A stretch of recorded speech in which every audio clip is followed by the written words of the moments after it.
Today we're going to talk about a situation in a construction zone that almost caused me to crash. Welcome back everybody, I'm Byron Tang and I'm a traffic engineer based in the US. And this is your source for a unique perspective on traffic and transportation by a traffic engineer. In this video I'm going to give you a walkthrough of what I encountered in a freeway construction zone. It's something you should be aware of if you're a driver or if you design traffic control plans. It may very well save your life or someone else's life. As always, if you enjoy learning about traffic and transportation, please consider subscribing and follow me on Twitter. Let's get started. So I'm driving in the morning on a weekday, and as you can tell, I'm already in the construction zone right now. So I'm driving on the leftmost lane. So in the US, the leftmost lane is the faster lane, or the passing lane. Cars in this lane typically drive faster than the cars to the right. So you can see we're passing some of these cars to the right of us. So we're going at similar speed right now in the construction zone. As I approach this right here, you see I have to hit hard brake right here, and all the cars in front of me had to do the same. You can notice there's some cones to the side that have already been hit. So I'm thinking right now maybe this is an accident, as the other lanes are still free flowing. So it's a little it's not typical for this to happen, and it shouldn't happen like this, especially when in the passing lane or fast lane. So as you see, when the cars are able to finally merge, what you see here is the cars were forced to merge. And up ahead, there's that arrow that's supposed to signal for you to merge. But as you see, I finally merged, and now I'm going the same speed as all other traffic. So I immediately knew something was wrong when I had to hit the brakes hard in the left lane. And when the cars were finally able to merge, I had my thoughts ready of what went wrong, but I didn't see the complete picture until I reviewed the video. So what happened? So the first thing I thought when I saw the situation was that the taper length may have been short. So what is a taper length?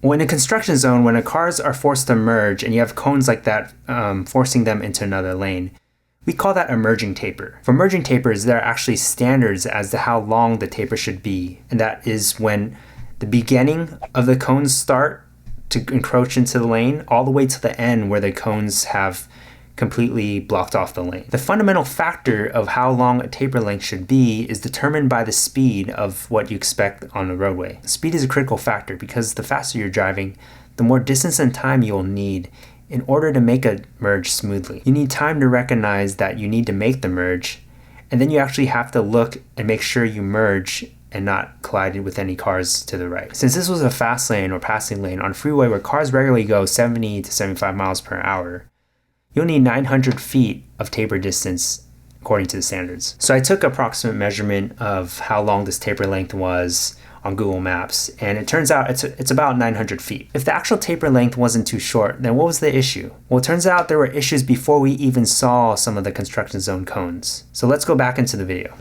So I'm now driving, and as you can see to the right, there are some orange construction signs. So we call those advanced warning signs. And the reason why they're called advanced warning signs is they're supposed to warn you in advance of something coming ahead. So they're called advanced warning signs is they're actually placed a certain distance in advance of that. So you have actually some time to think about it and react when you see it. So as we get closer here, this advanced warning sign is actually typical of what you would see if a lane needs to merge. And it's what this one is showing is the left lane will need to merge. The issue that I have with this is it's placed on the right side of the road. So actually when you're passing by all these signs, it's easy if you're in the left lane to not see it. Not only are there cars in the right side, your eyes are kind of focused more in front. I personally do not remember seeing it. So for whatever reason, even though it was there, I do not remember seeing it, and it could have been it was all the way to the right. Next, we have a curve in the road. So whenever there's a curve in the road, there's always potential issues, and the issues usually involve issues with visibility and sight distance. So this curve makes it so you can't see what's around it. And I believe that because of that, drivers were surprised when they turned that curve and had to hit the brakes suddenly. So I believe that when we turn this curve, we had a shortened amount of time to react than we would typically have.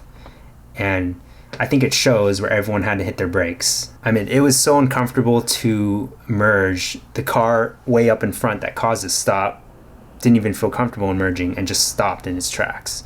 So that's definitely a sign of something went wrong. As you see the cars clearing up now, you'll see an arrow sign here, and it's very visible and blinking. I like these arrow signs because they're easy to see and they stand out.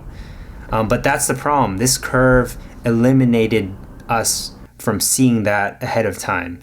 If this was straight away, we would have seen it far more in advance and we would have had time to prepare for it. But the reason the curve being there basically eliminated a lot of the benefits of this sign. Okay, so lastly, I want to point out what I saw after the taper.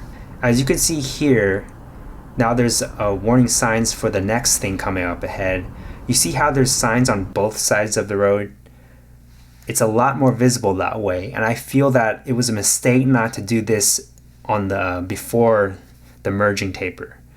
So they should have done something like this further back for the merge, and because of that they didn't, and a lot of us probably didn't even see that sign to the far right when we were driving. So that was another thing I saw. So although there's more things I can talk about, let's summarize some of the main things that could have been done better. One of the key things is making sure advanced warning signs are easily seen and readable. Even though we saw there was a warning sign to merge, it wasn't placed in the best location so that drivers who needed to see it were able to see it. Second was the merging taper distance, or the length of the cones that was forcing traffic to merge. Even though it met the minimum standards for the taper distance, because of the unique features of the site, like that roadway curve we saw, it should have been strongly considered to either lengthen that distance or even make it so that traffic would merge earlier. I'm sure we can all agree that following standards is very important, but also just as important is making sure you understand the unique characteristics of the site and the context behind it. Also, another lesson that can be learned from this video is for drivers is do not follow too closely. A lot of times you hear about the 3-second rule is to follow another vehicle with at least 3 seconds of space in between. When I was in this video, I had some space in between, and I truly believe that without that space, I would have probably rear-ended that other vehicle, especially when you're in construction zones and you don't know if, someone can make a mistake, or maybe they place the cones wrong. You just never know what can happen. And this situation, it was around the curve and no one really saw it. Gladly, it looks like no one actually rear-ended anyone else, but definitely caused issues, and you just have to be very careful when you're in construction zones. I hope you're able to learn something from this video and my experience. As always, let me know if you have any questions or comments down below. Until next time, I'll see you later. Bye bye.